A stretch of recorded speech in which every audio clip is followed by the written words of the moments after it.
G'day guys, welcome back to the channel. Now you guys, if you watched my last video, well, we went for a ride at Anglesey. I called it the chain brake ride. You'll see I lost my chain link halfway through our ride, and I was a bit stranded. I didn't have a spare link. The chain was pretty mangled at the end anyway. It had been caught up here at the front, and it's ground down one of the little bolts. So even if I had a link, I probably wouldn't have been able to fix that chain, not without a chain breaker. And so after that, I've gone out and bought a new chain. I'm going to try out this Moto Master X-ring chain. It was like $136. Also bought a spare link to go with that. Lesson learnt, take a spare link just in case.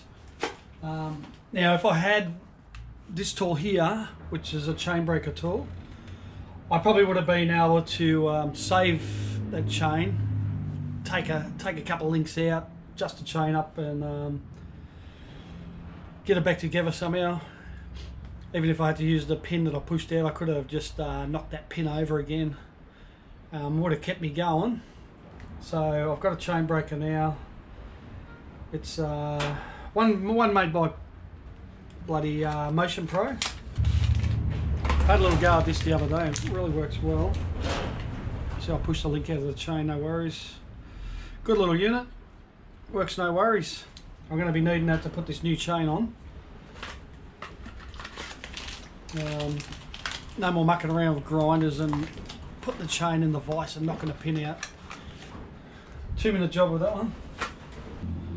I also notice my front sprocket, it's loose, the tab's bent over so it wouldn't fall off, but I'm going to retighten that, retension that, and well, take the nut off, put some Loctite on, then retension that. Now I know you're supposed to buy new sprockets when you get a new chain, but these sprockets are actually pretty new, and there's no sign of wear on them, so I'm just going to use these again. One other thing I'm going to do is change my back sprocket. I went back to the 44.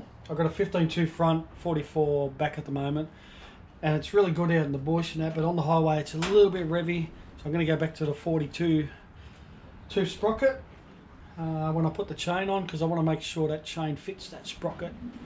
Then if I decide to change again, I've still got plenty of chain left for adjustment. Alright, I'll get into it.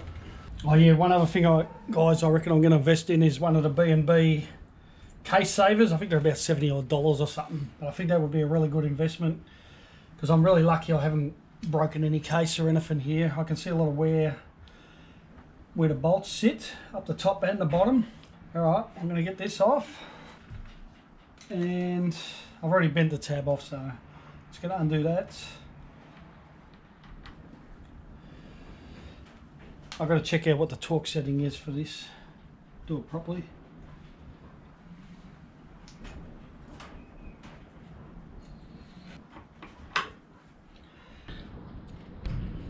As you can see on this bolt, that has really worn the head off of that bolt, but it's like you hit the bolt and not the casing itself. So yeah, definitely be getting a case saver. Alright, I'm going to get on my manual and check out what the torque setting is for this nut. I might have to put it back together a bit and then do it up when I've got the chain back on it, just to hold it. Alright guys, I just looked up the DRZ companion app, and it's saying engine sprocket nut 110 Newton meters. Alright guys, just going to give this thread a little bit of a clean up. Something for the Loctite to stick to.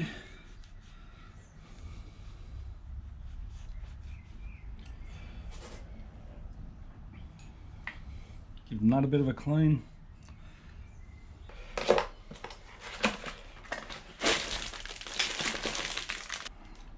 This looks nice.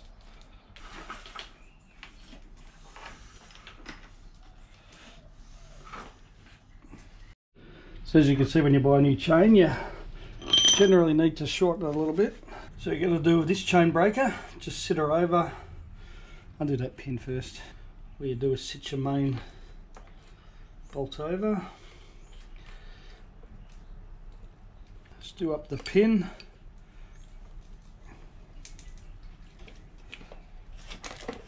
You'll feel the pin suddenly let go loose. You know she's driving out then.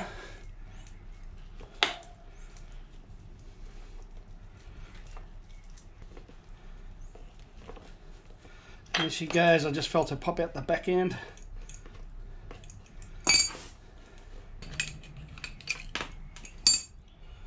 There you have it.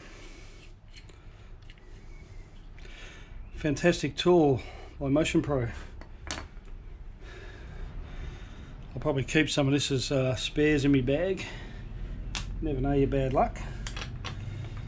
Alright, so she's now ready for the link. 4 little O-rings come with the pack. I should say X-rings because there's an X-ring chain. If you know any difference on these, when I've seen the O-ring chains, they've just been around, just a round rubber O-ring. These are like got grooves in them.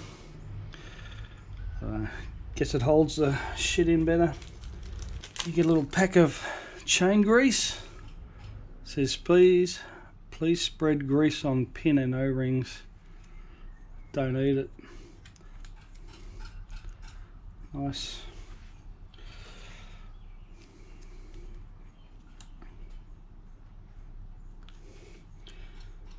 Put a couple of X-rings on there.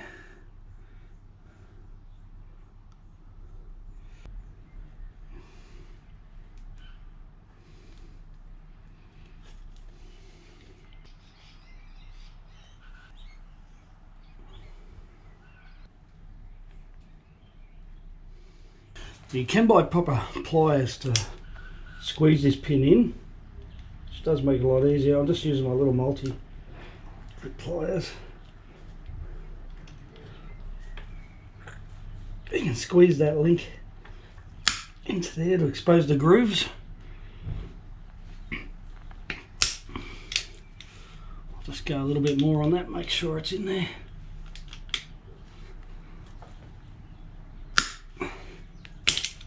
Fantastic little pliers to carry with you, these ones.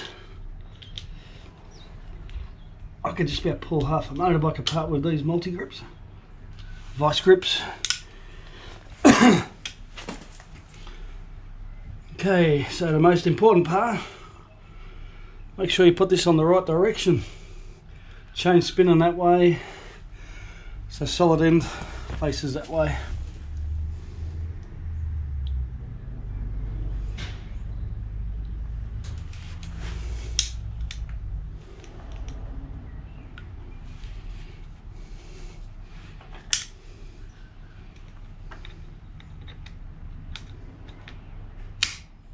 There you go, simple as that. That is on.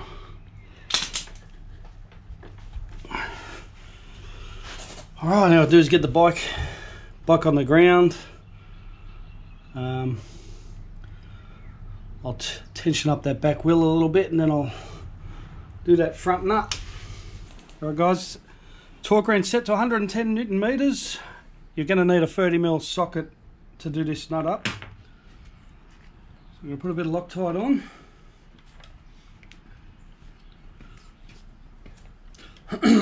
That was way too much Loctite. You got an assistant.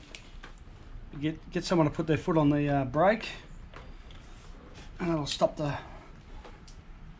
turning. All right. Oh, there you go. 110. Sounds like a lot, but it didn't feel like much on the torque wrench. Now I've got that on. What we're going to do is bend this tab over. Make sure you bend this tab over. What I'm going to do now is put that back together and tension my chain. I won't give you a lesson in tensioning chains because I'm no expert. Alright guys, thanks for watching. Over and out.